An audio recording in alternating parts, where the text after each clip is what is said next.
Alright, so these right here are the OnePlus Nord Buds. Now, the whole idea around the Nord series or the Nord brand in itself is basically carry on OnePlus's idea about flagship products, but offering them in a budget segment.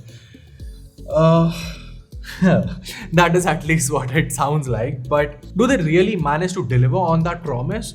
Or are the Nord Buds going to get lost in the whole crowded market of the budget truly wireless? Well, this is Warren from GTR and you're watching my in-depth review of the OnePlus Nord Buds to find out if they really are the best truly wireless under Rs 3000. Let's get started.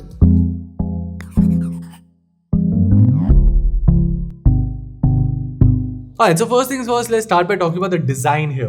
Now, the OnePlus Nord Buds have a distinguishing look, that's for sure. Now, personally, I am not a fan of the flat design here, but to each one its own. Now, one thing that I will say is that the Buds don't look that premium. Now, for instance, back when OnePlus had launched the Buds Z, they looked very premium for under 3000 Buds. These look unique for sure, but definitely not premium. However, like I always say, design is a very subjective thing, and you might actually like the look of the Nord Buds. I mean, the way they fit into your ear, you might like the look of it. I am not a fan of it, but then again, if you like it, sure. But what remains unchanged is the fact that this is a big case. Now, regardless of how you put it inside your pocket, there will always be a big bulge, and that is something that I also have a problem with. Alright, so far it might be sounding super negative that okay, yeah, Varun, you just hate the design of the Nord Buds. Well, I don't hate it. It's good. I personally prefer other designs, but I have to admit that the Nord Buds are one of the most comfortable truly wireless that I've used, especially in this price segment. I mean, you can use them for long hours without any issues. The Buds also offer a tight seal with a snug fit, and that's good. And you also get decent noise isolation. Now that is an important factor because these do not offer ANC, so whatever noise isolation you get via the design is all you have. And to be honest, the Nord Buds do a good job of that. Now in terms of device protection, you get IP55 dust and water resistance. And as far as the controls are concerned, you get the basic gestures of single tap, double tap, triple tap, and the ability to hold it. Now speaking of which, the button here is a bit glossy and attracts fingerprints very quickly. And in my testing, the tap register rate was around 7 out of 10, which I would say is decent enough once again considering the pricing.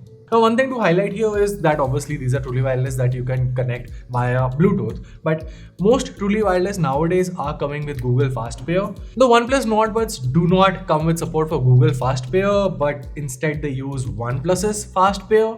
So that's basically forcing you to be tied into OnePlus's ecosystem. Now it works very fast, no complaints there, but if you're a non-OnePlus user, well, you'll just have to resort to the good old Bluetooth. I know it sounds like a big deal, but trust me, it's not a big deal. It's like any other Bluetooth device. Just go into the settings and you can connect with it.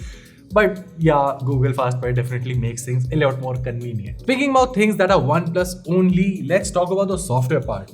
Now, you have to use the Hey Melody app here, which offers sound profiles and also a customizable EQ. However, certain features are restricted for OnePlus users only. For instance, the low latency gaming mode works only for OnePlus devices. Additionally, while the OnePlus Nord Buds support Dolby Atmos, it only works on OnePlus 7 or higher OnePlus devices. Now, I'll be very upfront, the Dolby Atmos support on these things does not really make a massive difference in terms of the audio quality, so it's not like you're missing out on a lot.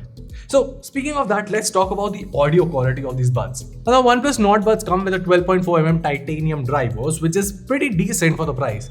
It's nothing exceptional obviously, but it's quite balanced for the price point. Now unlike most truly wireless that focus purely on the bass, you do get a considerable amount of focus on the mids and highs here. Now don't get me wrong, these are still bass heavy, but what I'm trying to say is that unlike other devices, other truly wireless that are just focused on bass and completely neglect the mids and the highs, the OnePlus Nord Buds actually offer a decent, well, not a complete balance, but you do get a slight experience of the highs and mids on the Nord Buds. Of course, the focus will be on bass because that is the demand of this segment. So yeah, the Nord Buds are definitely tuned for bass, but it's not like you miss out on other tracks' quality. Moving on to the mic performance, that is. Alright, so this is a mic test of the OnePlus Nord Buds that I'm wearing right now. This is just to give you a basic idea of how these buds sound and how the mic quality is. Now, it's not amazing or anything, but it's not bad at all. And I'm sure for the price, you would, for the most part, be satisfied with the quality. Lastly, we have the battery life. Now, OnePlus claims 7 hours of playback on a single charge, while 30 hours of combined playback.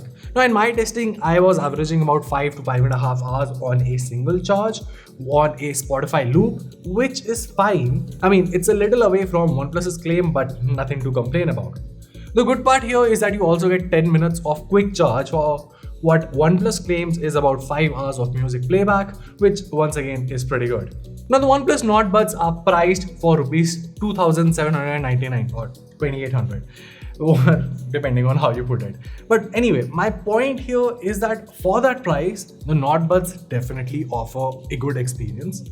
It's not the best experience out there, but yeah, it's not bad at all. And I would like, if I was in the market and if I was buying these things, I would specifically be buying them primarily for the comfort, and everything else is secondary. Now, sound is not something truly exceptional, like I said, but the comfort here is really good considering the price tag. With that being said, if I have a budget of rupees 3,000, I would rather get the Realme Buds Air 2, and you can actually see my long-term review of those buds over here. And trust me, for 3,000 bucks, those are absolutely fantastic. With that being said, not a lot of people actually want to spend 200 rupees extra, especially if they're not too much into audio and audio quality. If comfort is your main priority, this is as good as it gets. And well, that was it. If you found this video helpful, make sure to let us know by giving us a thumbs up and subscribing to our channel for more awesome tech content.